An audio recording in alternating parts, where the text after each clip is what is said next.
últimos dias têm sido marcados por discussões acaloradas, propagação de mentiras e desinformação com o objetivo de obter qualquer coisa, menos uma solução real para o problema que está diante de nós. É preciso pensar nas mães violentadas por estupradores e nos bebês prestes a serem mortos. Ambos são vítimas e vamos refletir sobre isso. Eu falo na condição de mulher e de mãe, que acredita em Deus e em seus ensinamentos. Defender a vida de inocentes indefesos, lutar pelos direitos dos mais vulneráveis e ajudar as vítimas das injustiças faz parte da minha história. Eu sou e serei sempre uma defensora da vida, desde a concepção, e busco todas as alternativas que impeçam o aborto. Ato que, além de tirar a vida de um bebê indefeso, deixa dolorosas marcas no coração da mãe que se submete a tal procedimento.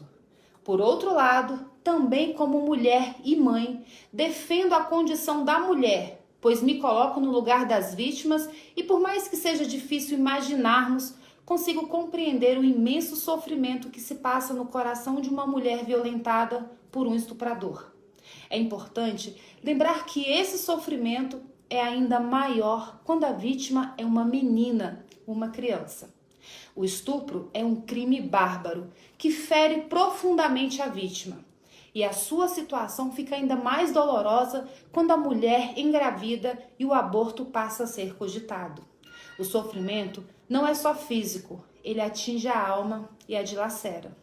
Nesse doloroso impasse, ao contrário do que o atual presidente disse, o monstro nunca será o bebê resultante do estupro e nem a mãe violentada. O monstro, Lula, é o estuprador. Esse criminoso que tantas vezes recebe o presente da saidinha e é defendido pela esquerda. É ele quem deve receber a punição exemplar. E nós vamos trabalhar para que isso ocorra. A mulher, vítima do estupro, passa por uma experiência horrível e isso deve ser seriamente considerado com empatia quando se vai julgar quaisquer condutas de sua parte que são, na maioria das vezes, atos de desespero. O estuprador não é vítima da sociedade como alguns querem considerar, mas ele é sim um monstro destruidor de corpos e de almas e deve ser punido de maneira severa e eficaz, sem regalias. Quanto ao aborto, há alguns dias me manifestei sobre o triste caso da revogação da resolução do Conselho Federal de Medicina que proibia os médicos de praticarem aborto de bebês de 5 meses e meio usando a cistolia fetal, uma injeção que é aplicada diretamente em seus coraçõezinhos, provocando-lhes uma morte dolorosa e sofrida. Esse método é tão cruel que seu uso é proibido na eutanásia de animais, mas, a pedido do PSOL, a justiça autorizou seu uso em bebês.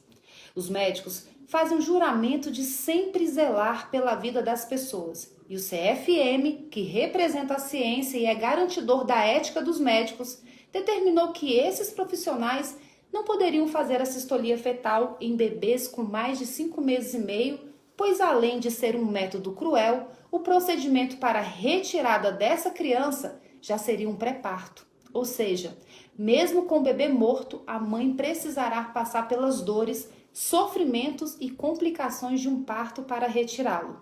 Ambos sofrem, um morre. Independentemente das nossas vontades ou crenças individuais, a realidade é que hoje o Brasil possui uma legislação que trata dos casos em que o aborto não será punível. Toda legislação é passível de alterações pelo processo democrático e os legisladores devem elaborar leis que promovam o bem e defendam a pessoa humana, com um cuidado especial para com os vulneráveis e os nascituros indefesos. Na urgência de sanar o problema agravado pela polêmica decisão judicial, um projeto de lei foi aprovado na Câmara dos Deputados para tentar impedir a prática do aborto por assistolia fetal em bebês com mais de 5 meses e meio de gestação. E aqui eu aproveito para denunciar mais uma mentira.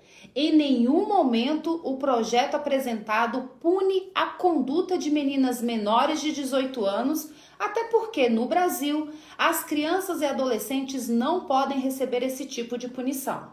Portanto, a gritaria da esquerda é apenas mais uma de suas mentiras usadas para atingir seu objetivo nefasto de legalizar de vez a destruição das vidas dos nossos bebês inocentes. Mesmo tratando apenas de adultos, na minha visão, alguns pontos do projeto de lei precisariam ser melhor abordados e outros necessitariam ser reformulados com a cuidadosa observância de que a mãe, vítima de estupro, e o bebê não podem ser penalizados com as eventuais alterações da lei.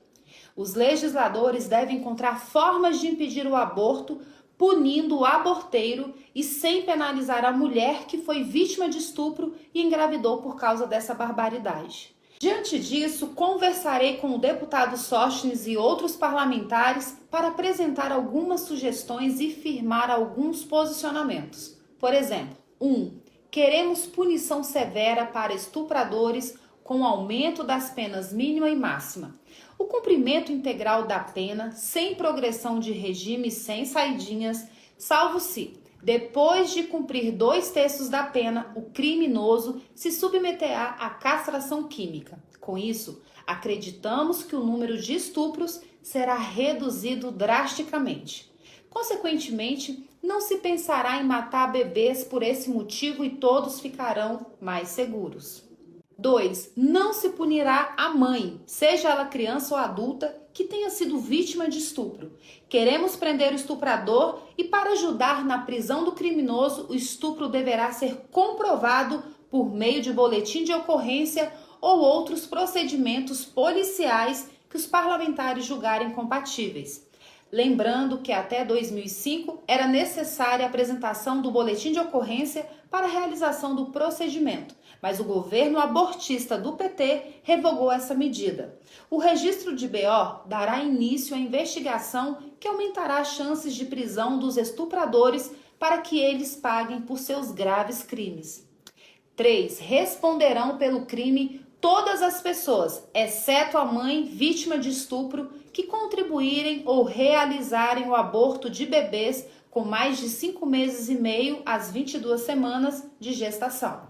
Essa medida aumenta as chances de bloquear a execução do crime, salvando as vidas dos bebês.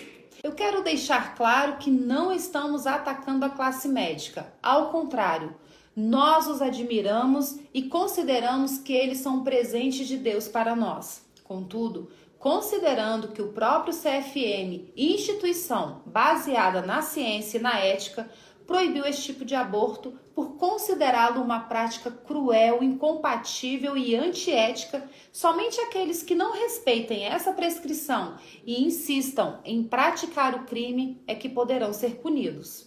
Nós estamos passando por um momento de grande dificuldade em nosso país em todos os aspectos, mas eu tenho certeza de que Deus está no controle de todas as coisas e Ele conduzirá os nossos passos para que não vacilemos. A vida é dom de Deus e para Ele os pequeninos e indefesos são os mais especiais. Nós devemos cuidar bem de todos eles. Sigamos em frente, fazendo a nossa parte, cumprindo a nossa missão com amor, fé e empatia.